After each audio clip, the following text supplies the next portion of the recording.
Hello, I'm Professor Urban. I'm making a video clip today, and the topic of the clip is about video books. It's brief, applicable to anyone who's interested in a video book. I will now take a look at my outline, and then we'll talk about it a little bit. So, what is a video book? Good question.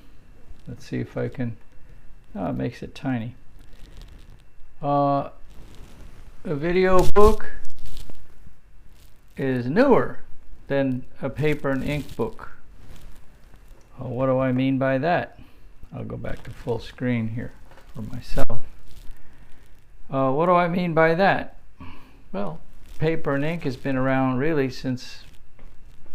by hand since a long time. Video technology is fairly new in the history of man.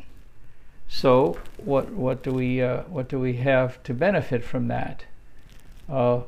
Many things, and we're on the learning curve, especially for this mode of information. So who's on the learning curve? You're on it. You're learning how to learn this way, and I'm learning how to teach this way. And it's going to get better as the technology gets better and as we learn how to do that in a better way. What are some of the features of a video book? One, a very important one, is that you can watch it when you want. When you have time, you watch. You can also watch part of it. You can watch the beginning, you can watch the end, you can watch it halfway through, get interrupted, come back and pick it up. Like a textbook, like a printed book, but in this case you get a chance to see interactive things with pictures and all sorts of other multimedia stuff. What else have we got? Well, interaction. The interaction in a live is real time. You give a lecture or you talk to somebody, they talk back, and it's an immediate interaction. Now, that's a live in-person situation. A traditional text, there is no real time. You're reading the book, the author's somewhere else. You may never even meet the author. And the video book is also like a traditional text. It's not in real time. So that's a drawback of the interaction. So we have to replace the interaction somehow. And propose that we do that by having discussion links and email, and we may find other ways, maybe Zoom meetings too. I didn't put it on here. And let's talk now about another aspect of video text, and that is the revision aspect versus traditional. A traditional text may go years between editions. It may go 4 years, it may go 10 years. And then it gets revised. So what you're seeing is getting older and older and older, no chance to revise it, and easily. But with a video book, it can be revised at any moment. It could be add a clip, revise a clip, edit a clip, make a new clip. It can be done within a day. So it can be revised almost continuously. And that, I think, is really cool. Now, what else do we have here? In the traditional text is paper and ink. You hold it in your hand. I like those part of the time. And a video book, we're looking at all the different modes that you can view video. You can look at something that you're on your tablet, computer, phone. All sorts of different things that you can do.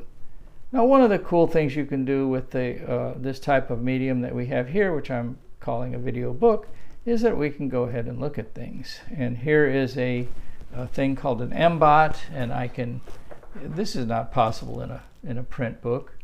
I can tip it around. You can look at the bottom.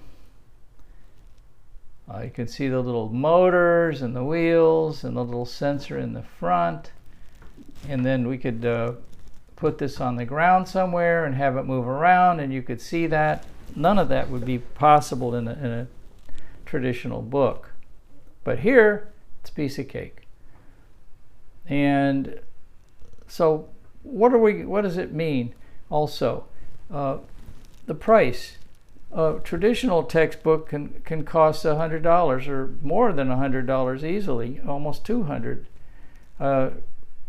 You can rent them now for less money, or you can buy and sell. That's a possibility, but it's still quite expensive. A traditional text download, some of them are free. That's an amazing development, I think. But it still has more or less the same kind of drawbacks of a traditional print paper and ink text, because it's not edited very often, although it could be edited more often. And basically when you have it, it doesn't have the pictures in it. It doesn't have, I suppose it could. And then the video book, and what we're doing here, in my mind, is it comes to you across the internet, and the charge for that is nil. I'm sure companies will find out a way to enhance them and make them better and maybe charge a fee, but at the moment we don't have that going on. So let's look at the last bit. It's experimental. Things are being tried. We're learning. So bear with that and also contribute to that. So we're pioneers. Feedback would be very helpful if there's something that you like or something that you don't like. If you give me some feedback, I can make some changes, because, hey, it's a work in progress. And we'll get better. You'll get better at learning, and I'll get better at producing. Mainly, have fun. Have fun. We're working in a world now with fantastic internet speeds, large storage for almost no cost, and that's what's driving all of this. That's what makes it possible. And inexpensive cameras, and I have quite a setup here, but it doesn't have to be complicated. You could be doing this, and as an aside, I think that scientific papers can be put online. They already are, but I think it will become widespread. And I even think maybe communications. Instead of an email, send a clip. Why not? Then you can show something and not just have print. You can show it, rotate it around, say, hey, this part right here, how do I connect this to that? I'm stuck. I'm looking for help from a company. And I can show them not just a picture or a verbal description or a typed description. I can show them an actual video clip of where I'm running into trouble with their product, what their product is doing. There's all kinds of fantastic things I think are right around the corner for this.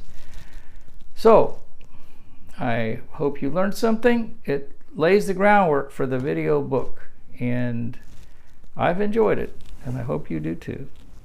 I salute you.